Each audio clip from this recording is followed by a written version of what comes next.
All right, hello. What's happening, Instagram? What's happening, YouTube? Back for another Q&A session. Pulling up these questions from this week. There's nobody here quite yet on Instagram, but I'm going to take two or three people for a giveaway for the first couple people joining on Instagram and YouTube. If you send me your address in an email to my email, nick@nickfinzermusic.com, saying that you were one of the first people on Instagram. I have some new keychains that I got made up for my label Outside of Music. So if you want to do that, email me if you want something, a giveaway item. So incentivize people to come and join these live streams right away. Sometimes we'll have little giveaways. So email me, nick@nickfinzermusic, and just say that you're one of the first people in the chat, and I'll get that sent out to you straight away. So that'll be fun to do. So welcome, happy Valentine's Day if you're so inclined. I'm happy to say that a lot of people sent some questions in early this time, so we have a good amount of questions so far. But if anybody in YouTube or Instagram want to drop in a question, feel free to. I see it. Hello from Oleza Trombone. What's happening? Pegley, hello. Thanks for being here. Thanks for joining our little live stream here. So feel free to drop those in at any time. I'm excited. The tour for Cast of Characters is coming up. I do have this record. The record is here. If you're interested, Cast of Characters, it's up. A bunch of singles have been released. This week we had a new single called The Weatherman that came out on Tuesday. Hey Luke, what's happening? Thanks for being here. That came out Tuesday. The record comes out 2 weeks from today, February 28th. The full record of Cast of Characters will be out, and also the kickoff of the tour. So the tour kicks off in Austin. We just actually had a rehearsal for the 29th in Denton, Texas at UNT. So that's exciting, getting back into this music again. And yeah, I'm looking forward to that. So without any further ado and background, make sure if you missed it and you're just joining the live stream now, you go back to the beginning, because there may or may not be some giveaway there at the beginning of the live stream. So we have a bunch of questions. Feel free to drop some in if you have any, but I'm excited to share some of these questions. So Robbie W. Trombone, who has been a frequent contributor of questions, thank you, Robbie. He asked, what have you been shedding? So I'll show you what I've been shedding. Let me get my trombone. So I've been thinking a lot about, number one, the music for the record. So trying to get back into that. And so the record was built on these two triad pairs. So D triad pair and a D flat. And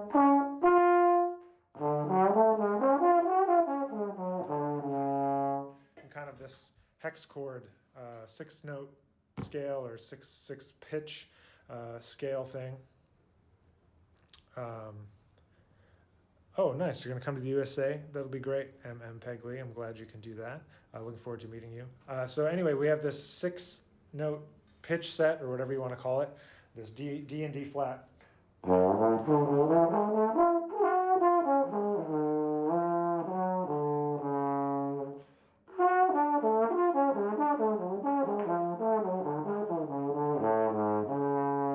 So I've been practicing those kind of things there. What's up, Chris? Thanks for being here. I'm going to get to your question in just a minute. Hey, Tommy. Thanks for saying what's up. TMEA. Nice. So I've been practicing that D and D flat triad. So that's like a triad pairs, you could say, half step triad pairs, major chords. So I'm practicing that. I'm practicing the music for my record, and a lot of that uses that. And then I just started practicing this week some open position major chord exercises, which I'm excited about. There's a YouTube video coming soon about that. Just kind of taking, I have a lot of, when I make the students do a lot of like,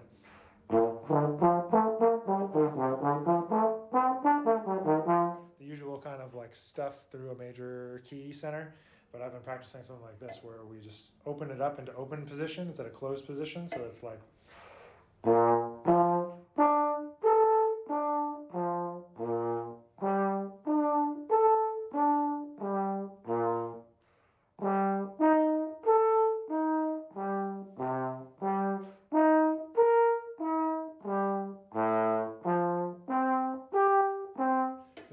opening those things up and start to hear harmony and voice leading on the trombone like as a single note instrument. So I'm pretty excited about that. I'm pretty nerdy about harmony. I like harmony. I like practicing harmony. So it's always been something that I've wanted to kind of master and learn on the trombone, is how to play more harmony, more voice leading, just as a single note instrument. So that's what I'm practicing these days. Yeah. So there's a very interesting question that Chris Bauer, one of the students here at UNT, left. At UNT, we had Terry Lynn Carrington and her group, which was Tia Fuller on saxophone, Ingrid Jensen on trumpet, Chris Davis on piano, and Linda Mahon O on bass. Hey, David, thanks for being here. And there's a question from Chris about one of the master classes that they gave this week. He says, do you or your colleagues transcribe? Tia Fuller said she hasn't transcribed since college. And I guess that's kind of true and also not true. I definitely transcribe things still. Full solos, it might be since my college days as well that I haven't transcribed a full solo top to bottom. But definitely grabbing little bits and pieces all the time. So I think it's important to be listening and to be absorbing and to be checking stuff out all the time. And so I do still transcribe, but it's not in the same way that I used to transcribe during college. In college, it was like absorb the full solo. We're talking about really getting into trying to play exactly like JJ or exactly like Curtis and get the style and the feel and all of that stuff, the eighth note flow. All of it is involved, and kind of later, after maybe you kind of have a way of playing that's built on those styles, and then you start to incorporate your own, but getting that vocabulary. And so sometimes I'm transcribing like piano voicings, or I'm transcribing bass lines, or I'm transcribing tunes, but a full solo, I guess probably not as much as I did when I was in college, but I still am transcribing things. And so getting better and better at transcribing. And as your ears develop, the less you actually have to sit down and transcribe, because you're kind of knowing what things are as it happens, rather than having to sit down and transcribe and actually like write all of that. So that's the answer to that question. So yes, you're going to keep transcribing throughout your life. You're going to keep developing how fast you can do it, so that you don't necessarily have to do it a full solo after you've done 20 J.J. Johnson solos. You're not going to find anything super revolutionary that's different than what he did already. So you can probably listen and recognize the similar type of phrases, the similar type of decorations, feel, etc. that he's using when he's doing it. So you don't have to transcribe a full solo all the time, at least not in my opinion. So thanks for that question, Chris. If you're live now, feel free to drop in some questions into the live stream if you would like. Otherwise, I have a bunch of questions here from this week, and I'm excited to get to. That was a good one. Jonah Portinari, he asks, thoughts on trombone as a walking bass voice? Well, that is something that I think is a great exercise. It's a limiting exercise, and I like to practice improvisation by limiting myself, or having the students try to limit themselves. It's basically limiting your rhythmic options to quarter notes. Ends up sounding like a walking bass line. So I encourage students to do that as part of the kind of tune learning sequence that I try to prescribe if they don't have one already.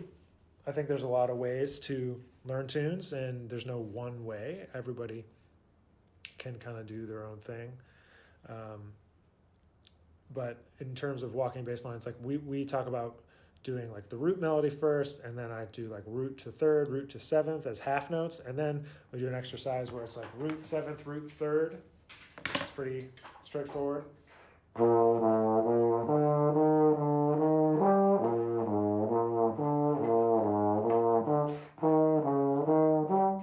Something like that, where you're playing root seventh through third of each chord. That was just the beginning of a blues, but then you can switch from there and go.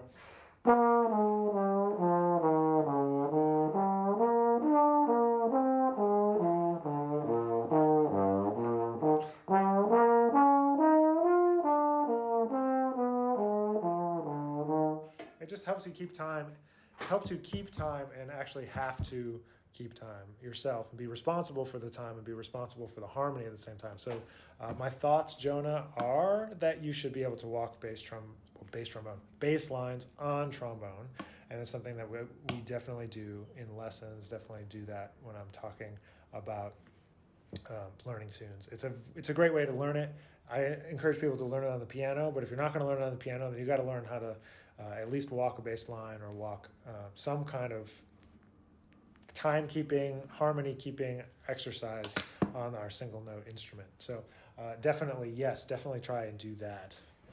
I saw a question come in on the live stream from Tommy Klaus asking about mouthpiece. I don't know if he's just joking around, but it looks kind of crazy. It looks kind of crazy because it's black on the outside, essentially, but it's just tarnished. It's just a regular silver plate. But he asked what it is. It's a Marcinkiewicz 6ES. And I don't know what the S means. I forgot at this point. But yeah, you can check that out, especially for those. I saw a couple students saying they were watching from TMEA, so I'm sure you can go down to the exhibit hall and find that mouthpiece if you want to find it. Okay, so moving on to the next question that came in. We have one from Gonzo Beans with the 2 Z's. He asks, how can I doodle tongue? The notes just don't seem to articulate. Well, I don't doodle tongue. That's number one. So that's how I handle that situation. And that's exactly the reason why I don't use it, because I don't find it to be particularly articulate. It sounds like to me most of the time. Not always. There's plenty of people that do it really, really great, including Bob McChesney and others. Marshall Jilks and Mike Deese, a lot of people, but I just don't do it. I don't think it's effective for me, and I tried to learn it for a while, a couple years, and I just never thought that it really was effective. So I do like more of a D and G syllable on the double tongues, instead of it just, I don't know. If you want to actually learn how to do it, you got to get the Bob McChesney book. You should go to, he teaches at, in California, Long Beach. He teaches in Long Beach. So go down to Long Beach and outside of LA and study with Bob, and I'm sure he'll give you all the secrets to doodle tonguing that I do not have, unfortunately. Sorry. I wish that I did. Thanks to all of you that are here live on the stream. If you have a question, feel free to drop it in. I'm excited to keep going through these questions. There's good questions this week. If you're just joining now, you got to go back to the beginning. There was maybe a giveaway at the beginning, and also some good questions that came in.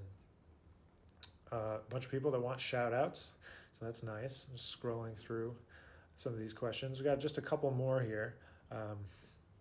Here's one from Joel Reyes. Good morning. Good morning, Joel. Did you practice Bordoni pieces for your technique? Yeah, I definitely practiced Bordoni. There's so many stories of J.J. Johnson, people going to his house, and what's on the music stand? The Bordoni, the Rochu etudes, if you don't know, those are the same. Rochu, Bordoni. Their legato tonguing is like one of the hardest things to do on trombone, really well, really clean, and also really smooth. So it's definitely a focus. And if you don't focus on it, your trombone technique is definitely going to suffer. It helps with musicality. You can then use it for range building by playing it up an octave, down an octave, in tenor clef, and alto clef, and treble clef, doing all those different things. But it's an essential component of practicing. I guess I probably need to be more explicit about assigning them to my students. I assume that they do them, and they have been doing them, but it could be the case that they're not, but I have them on my stand all the time. Like, it's the book that is the most beat up. If I had it close by, I would show you, but it's got duct tape on it, and it's all taped back together because I've practiced it for so long, and I've had the same book since high school. And I don't even get into the second book. I just use that first book, the first 60 melodious etudes, as they're called. It's so important.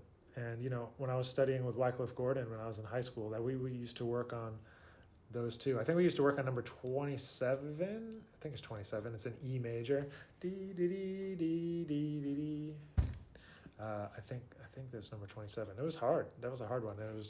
one of those moments where like, yeah, you need to deal with these hard things and deal with your weaknesses. Trombone playing has to come first. You're not going to be able to play all of the great music in your mind if you don't actually get the technique to execute it first. So, yeah, that's something that's important to me. The Bordoni is an essential thing. If you are a trombonist and you're watching and you're not practicing with the Bordoni, you are doing yourself a disservice. So definitely make sure that you pick that book up. There's a bunch of editions of it. It doesn't matter which one you get. You can probably find them on IMSLP if you are that inclined to do so. They might be like in treble clef or something from the original vocalises, but they're all great. And then if you get bored of those, I try to take jazz standards, ballads that are the same, and kind of apply some of the same techniques to playing them. Maybe a jazz ballad that has a little more technical nature to it, just to practice that smoothness, practice that legato tongue. But it's essential to me, definitely essential. Okay, moving on here. Let's see, some questions from this week. Okay, here's one that came in. This is a good question as well. From E Bouts Music with a Z. What was your mindset / perception / self expectations like in undergrad? Okay, that is a good question and might be a kind of a long answer. My mindset. So I kind of had a chip on my shoulder because I had been focused for a long time as an undergrad, pre-undergrad, on the fact that I wanted to go to New York and that I wanted to go to Juilliard, and I just had it in my mind that if I wasn't going to be doing this jazz or trombone thing at like the highest levels, like whatever that means, but in my mind, that's what that meant. Going to New York, being at Juilliard, that's what it meant, being at the highest level. If I wasn't going to do it, then I wasn't going to do it at all. So I had a very strong will that that's what I wanted to do. And so my mindset was, I'm going to take this time while I'm at Eastman to get as good as I can, get as much trombone stuff dealt with as I can, and learn how to play jazz, actually learn tunes, and prepare to move to New York, prepare to be able to work in any situation, prepare to go to grad school at Juilliard, which I did end up doing.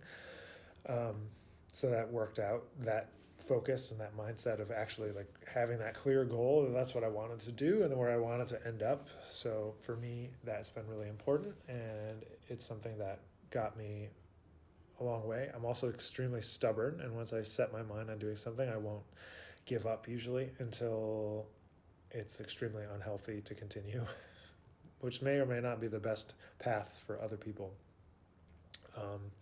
So that was my mindset. My perception was that I sucked. My self-perception was that I was terrible and that I needed to get better. And then there was a reason I never got into Juilliard. And I also had some masterclass experiences with some older jazz musicians from New York that really cut me down when I was in high school and in early college. And it was really, an important thing to me to like prove those people wrong. I don't know why. Excuse me. But I really wanted to do that. So I had all of this kind of on my mind, in the back of my mind during the whole time while I was in school. But yeah, I thought that I sucked, and I was like, I need to get this together. And my perception was always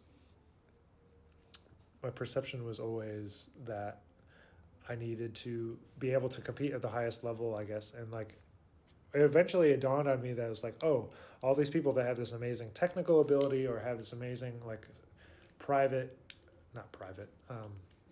amazing like musical oeuvre, I guess. They're able to do all this incredible stuff. Like if I want to be on that level, I'm going to have to practice that stuff. So I started practicing anything and everything, and and then people told me that if you like were on a Broadway show, that if you made one mistake, you'd get fired.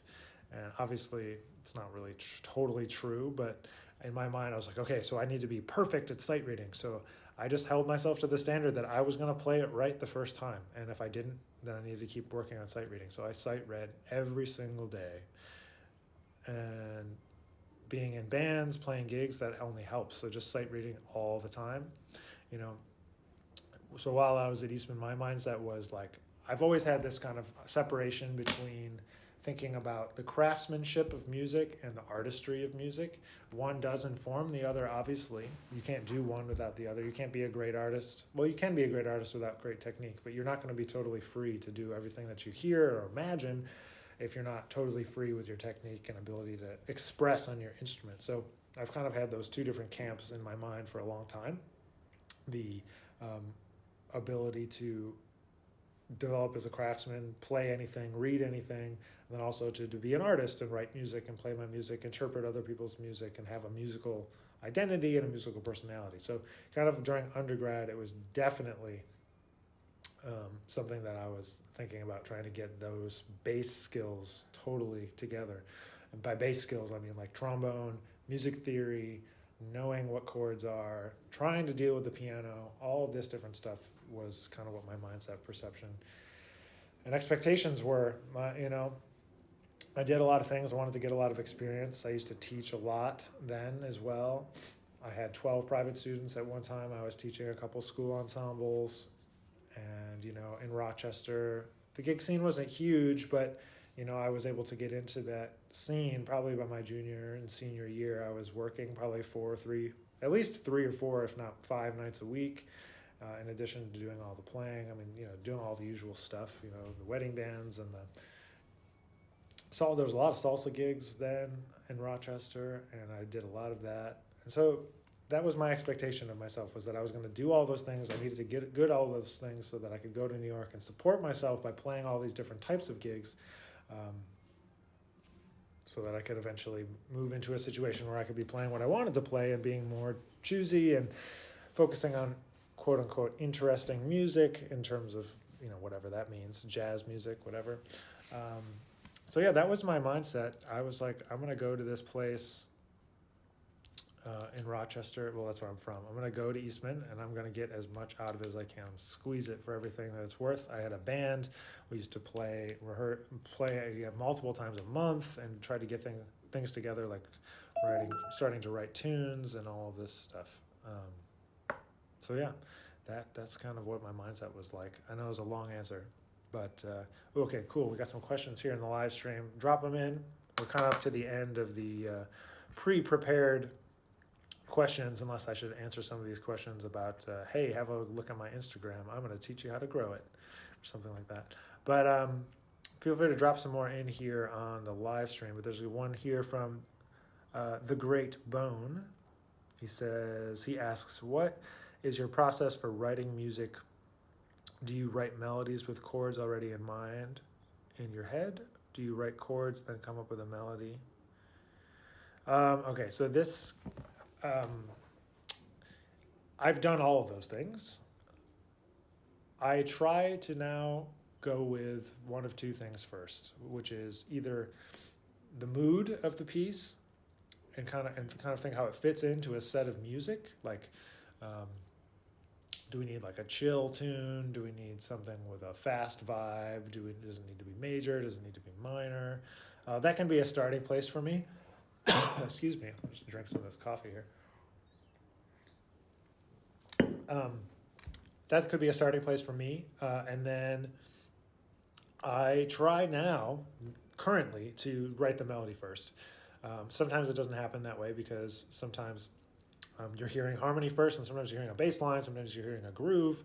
But I found the tunes for me that are my favorite tunes of mine, or that I feel like come across the best in a gig, are the ones where I've written the melody first, and then I figure it out. Because you can have the slickest chord changes in the world, but if there's no melody there, then it kind of becomes just an exercise rather than a tune, I guess. I mean, I have plenty of tunes that are just fast lines, and plenty of tunes that started off as exercises. Like the opening track for my first record, the record's called Exposition, but the first track's called Alternate Agenda. It was an exercise in learning how to play two new types of sounds that I was working on back in 2007, 2008. The sounds were the melodic minor, modes of the melodic minor, and the diminished scale. So that's what's in that tune. That's all it is. That's where it started, and it became, more of a musical vehicle eventually, but it started as an exercise for just being able to shed and practice, and on my gigs be working on the stuff that I'm working on. That's kind of a hack that sometimes musicians don't realize, is that if you're working on stuff and you want to be working on, just modal mixture, you want to work on modes of the melodic minor, melodic major, whatever. You could write some tunes if you can't find any. There are plenty out there, but sometimes in the moment, when you write something yourself, it helps you to understand it a little bit better because you're trying to use it. Like, how do I use this in context? How do I create a melody with the melodic minor, not just like run it up and down or play some kind of scalar pattern that's totally based on like tactile muscle memory and all of that. So trying to actually hear the sounds. So if you can, would go with the melody first, and then if you've got this cool melody or parts of a melody, it might hint to you a cool groove or a cool ostinato or anything like that. So, and when you come up with it in kind of tandem, it keeps the melody strong, at least that I've found. Because even when you think about great jazz composers, they write great melodies too. Like, no matter how slick the harmony is, there's great melodies. Benny Golson, man. Benny Golson, and I was just thinking of tune writers, he always comes to mind. Jimmy Heath, Slide Hampton, J.J. Johnson, they all have tunes. They write tunes. It's not just lines. Like, I love Bud Powell's music, and it's also pretty melodic too, even though it's bebop stuff. But Bud Powell has like a lot of notes to the tunes. But anyway, so harmony should be after the melody. Melody first, if you can. That's what I've discovered. But I do it all different ways. So that's how I write music. That's my process. Oh, great. We got a few more questions here.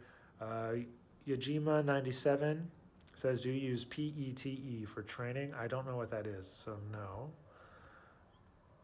Sorry, I don't even know what that is. If you want to write me what it is, I might have more to offer on that, but I don't know what that is. Or leave me a comment or something if you know what PETE is.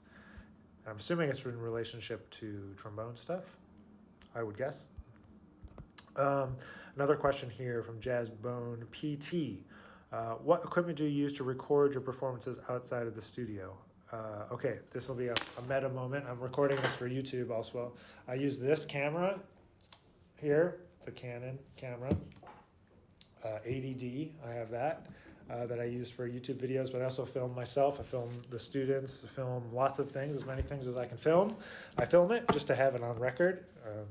It's not all up on YouTube or out anywhere, but to have as much as I can.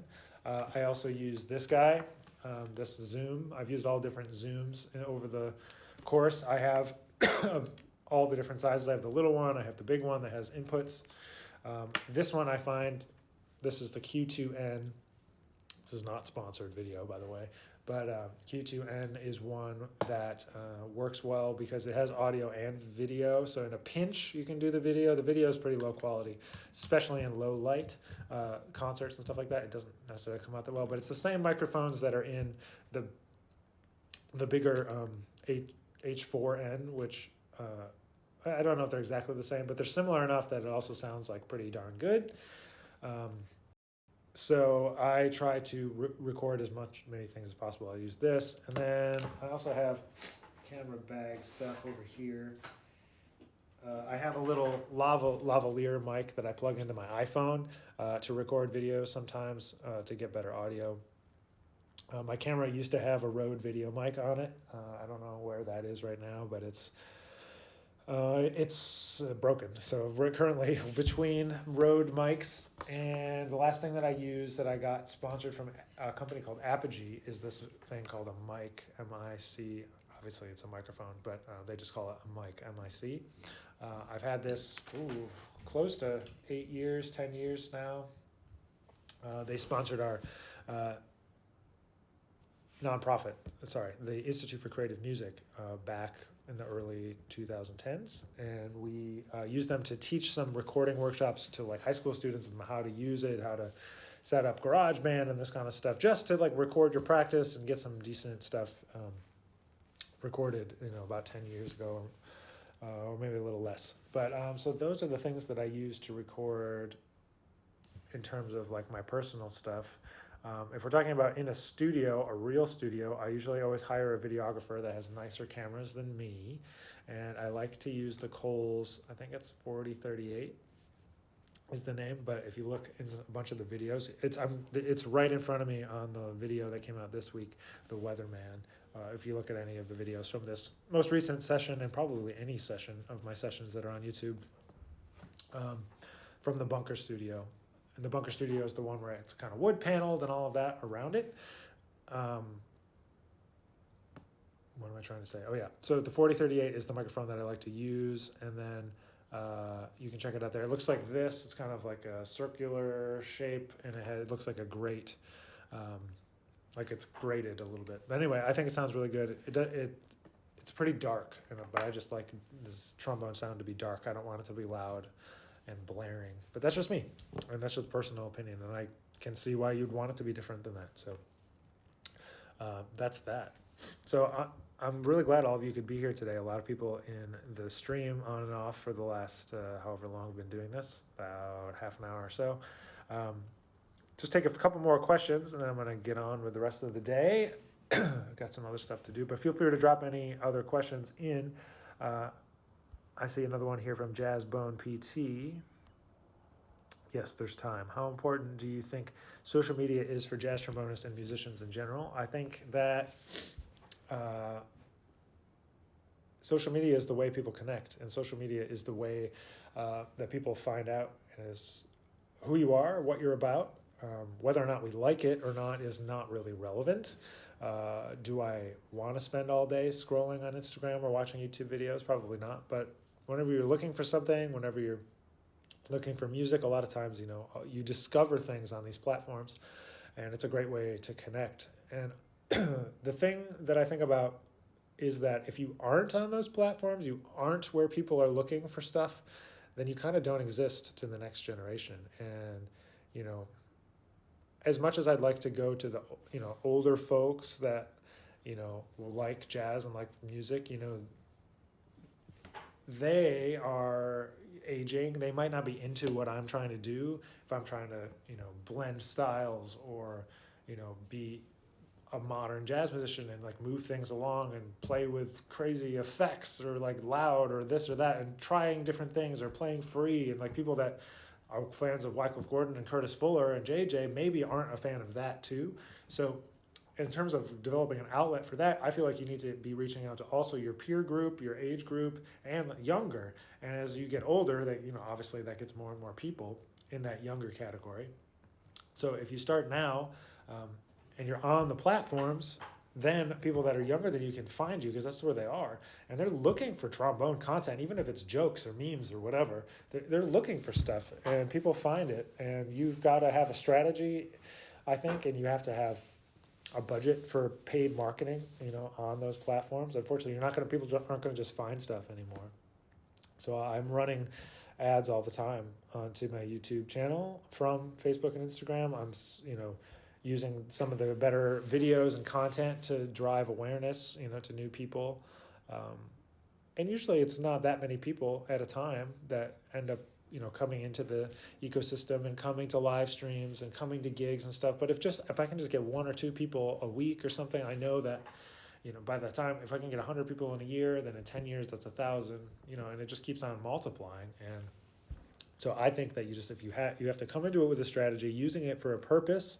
That's social media, using the social media for a purpose, connecting, creating content that you enjoy making and you are passionate about. Because I make trombone videos, like I don't make other videos, I talk about trombone stuff, I post music stuff. I'm not posting everything under the sun, and I'm not trying to be anything that I'm not. I play trombone, I'm a jazz musician. I talk about music, and I talk about my music, and I put my music out, and I talk about what I'm teaching and all that kind of stuff. So I think you can create a little niche for yourself just by being yourself and putting out content that you're interested in, putting out stuff that you're passionate about.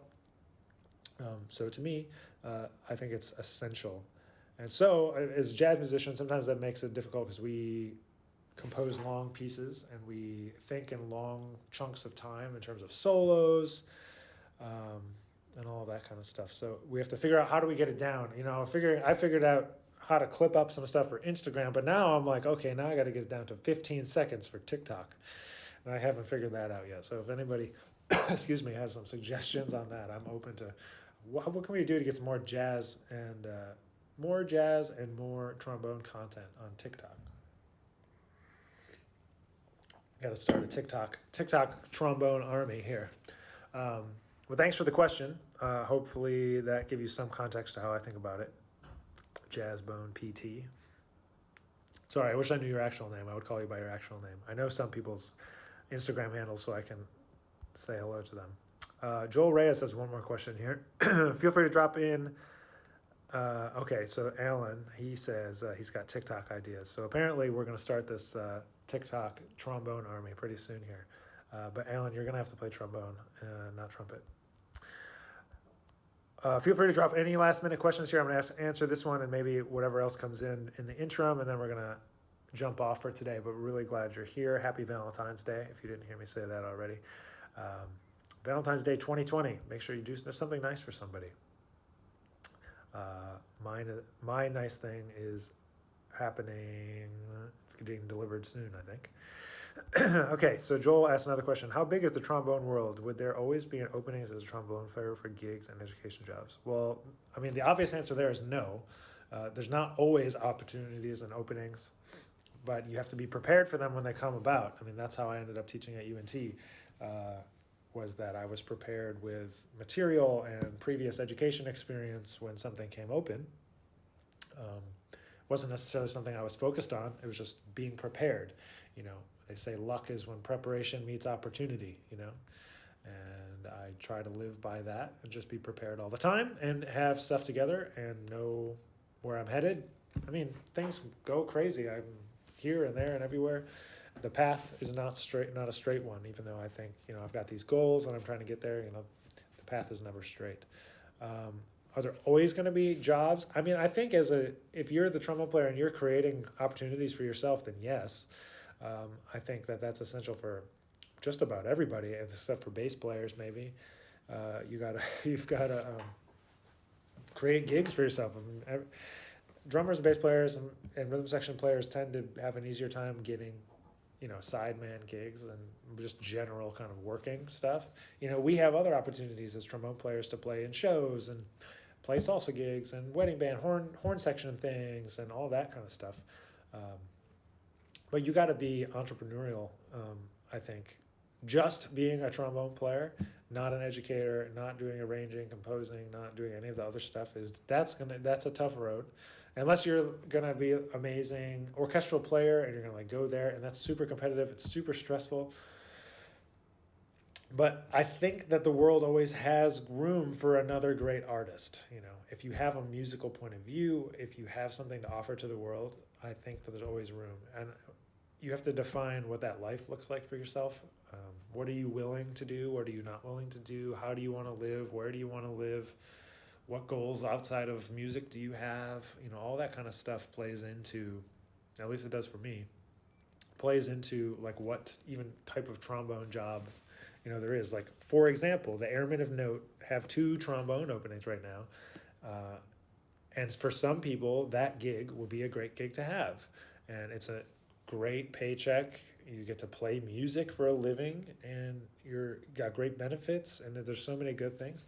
But for some reason, it's not for me, and I just don't want to do it. And so I've never sent anything in for any of the military bands, and I've talked to guys in the band about it, and they've asked me to send stuff in before.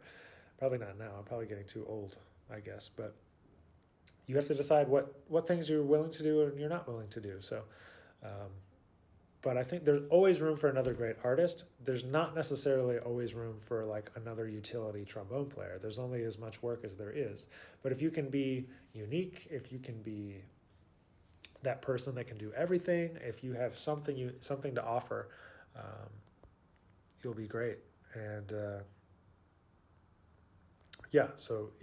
Great Bone, he says that's why we play bass trombone. Yeah, there's more work and more opportunities. So it's being as, you know, it's hard. It's a double-edged sword because you want to be as diverse as possible and great as many diverse skill sets as possible. But also at the same time, if you get too broad, then you're a jack of all trades and a master of none. So for me, undergrad was getting broad, and then master's degree, and into now has been refocusing on like, what am I? Who am I?